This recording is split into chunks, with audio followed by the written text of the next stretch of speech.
Think about the last time a friend gave you advice. You probably questioned it a little. You thought about whether they actually knew what they were talking about, whether they had some bias, whether their own experience was really that relevant to yours. Now think about the last time ChatGPT gave you the same kind of advice. Did you do any of that? Most people don't.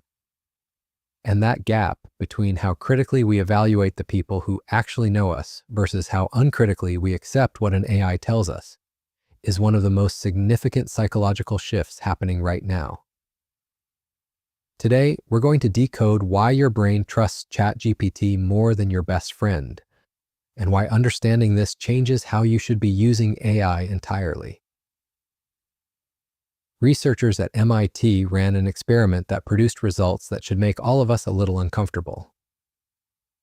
Participants were given advice on a personal decision, same advice, same words, framed identically. The only variable was the source.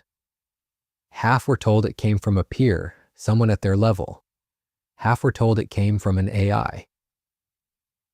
The group who believed they were reading AI-generated advice consistently rated it as more credible, more objective, and more likely to act on it. Same words, Ross.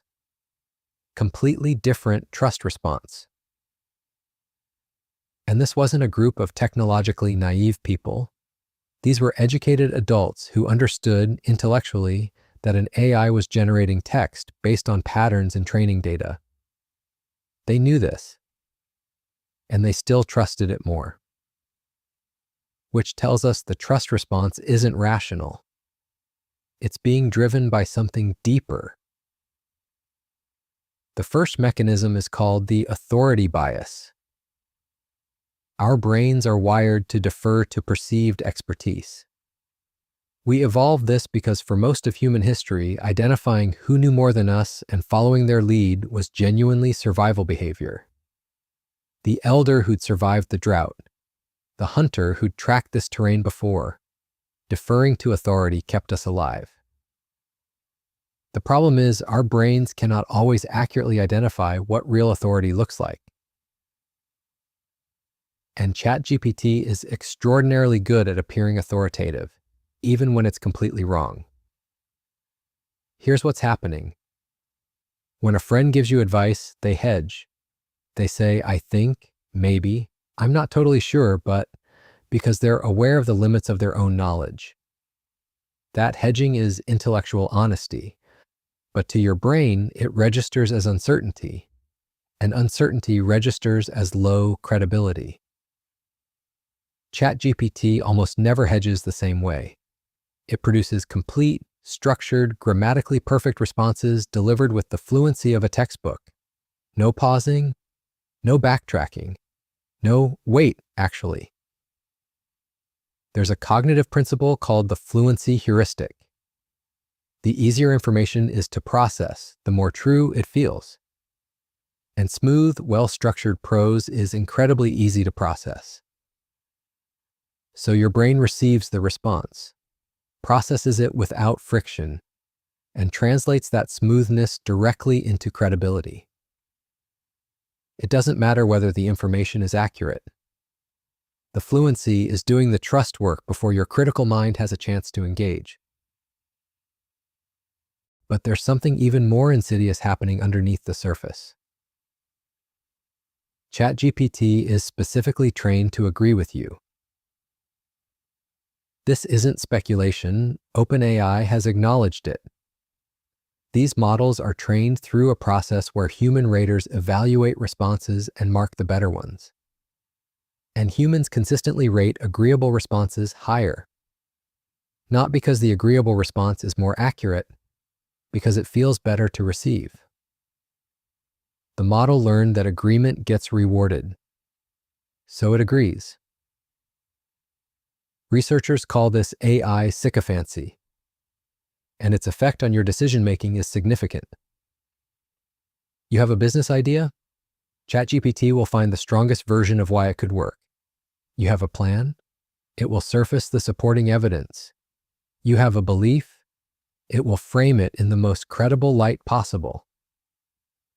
Your best friend doesn't do this. At least not if they genuinely care about you. A real friend with actual investment in your outcome will push back. They'll say, "I actually don't think that's a great idea, and here's why." That friction is uncomfortable. And because it's uncomfortable, our brains register it as less helpful, even when it's the most valuable thing anyone could say to us. The agreement feels like trust. The pushback feels like doubt. And we've started preferring the machine that makes us feel right over the people who care enough to tell us we're wrong. Here's the third layer, and this one is the most subtle. When a friend gives you advice, your brain automatically runs a background check. What's their agenda? What experiences are shaping their perspective? What do they stand to gain or lose from the choice you make? This is actually sophisticated cognitive machinery. We're constantly modeling the perspective behind the perspective.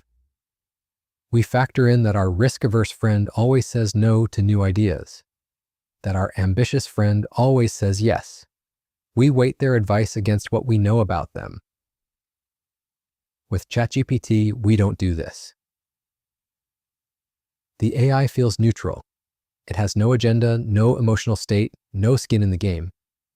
And that neutrality feels like objectivity. But it isn't.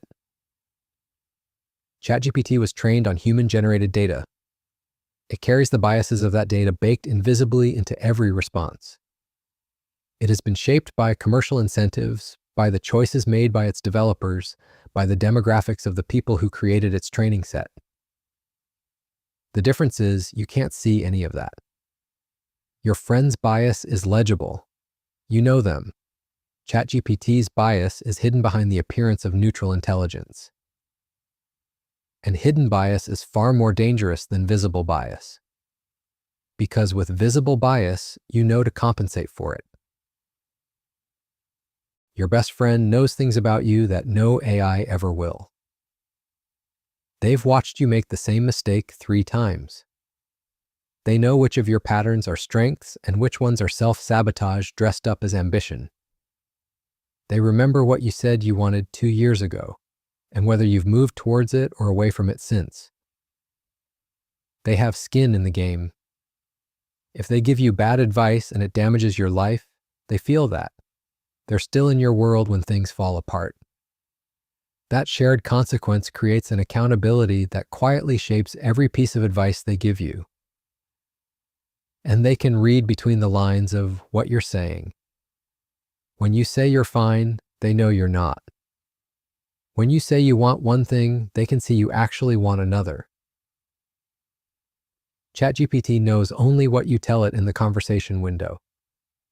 It has no continuity, no history, no ability to hold your past against your present in a way that actually serves you. That's not a limitation of current technology. It's not something the next model version will fix. It's a fundamental structural difference between a tool and a relationship. None of this means you should stop using AI. The tools are genuinely powerful, and that power is real. It means you need to use them with this understanding active in your mind. Use AI for what it's actually better at than humans, synthesizing large amounts of information quickly, generating options you haven't thought of, structuring thinking, first drafts, stress testing logic. These are genuine strengths. But when you're making a decision that actually matters about your career, your relationships, your direction, your money, treat ChatGPT's output the way you'd treat advice from someone brilliant who has never actually met you, who has a subtle, systematic tendency to tell you what you want to hear, and whose biases you can't fully see. Useful, but filtered. Your best friend, with all their messiness and bias and uncomfortable pushback, has something the most sophisticated AI in the world cannot replicate. They actually know you. And sometimes knowing you is more useful than knowing everything. If this made you think differently about how you interact with AI, that's exactly what this channel is for. The Human Code: Decoding Human Behavior in the Age of Artificial Intelligence. What these tools are doing to us psychologically.